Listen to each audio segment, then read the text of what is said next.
नमस्ते साथीहरु, हजुर दिनुहुन्छ मेरो युट्युब च्यानल यस टेक्निकल च्यानलमा हजुरलाई स्वागत छ।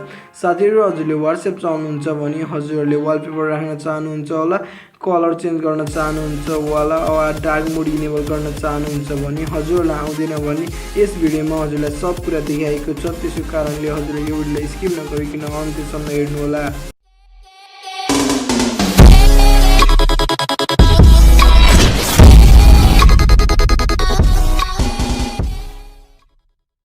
साथीहरु, पहिला सुरुमा हजुरले WhatsApp ओपन गर्नुहोस्।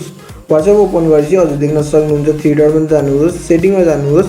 हजुरले सेटिङ गएपछि च्याट्समा जानुहोस्। च्याटमा गएपछि हजुरले थिम्स दिन सक्नुहुन्छ। हजुरले डार्क पनि गर्न सक्नुहुन्छ र डार्क मोड इनेबल हुन्छ। यो डार्क मोड रहेछ, म डार्क गर्दिनु, म लाइटै गर्छु। त्यसपछि हजुरले वालपेपर चेन्ज गर्न सक्नुहुन्छ। हजुर ग्यालरीमा जानुहोस्। ग्यालरीमा गएपछि हजुरले कुन फोटो मन पर्छ हो त्यसलाई चुज गर्नुहोस्। एउटा फोटो मन परेपछि चुज गरेपछि हजुर देख्न सक्नुहुन्छ। हजुरले यसरी मिलाउन सक्नुहुन्छ। म सेट हानिदिन्छु। हजुर देख्न सक्नुहुन्छ मेरो सेट भइरहेको छ। अब हजुरले ब्याक जानुहोस् अनि एउटा च्याट इनेबल गर्नुहोस्। म एउटा च्याट इनेबल गर्छु।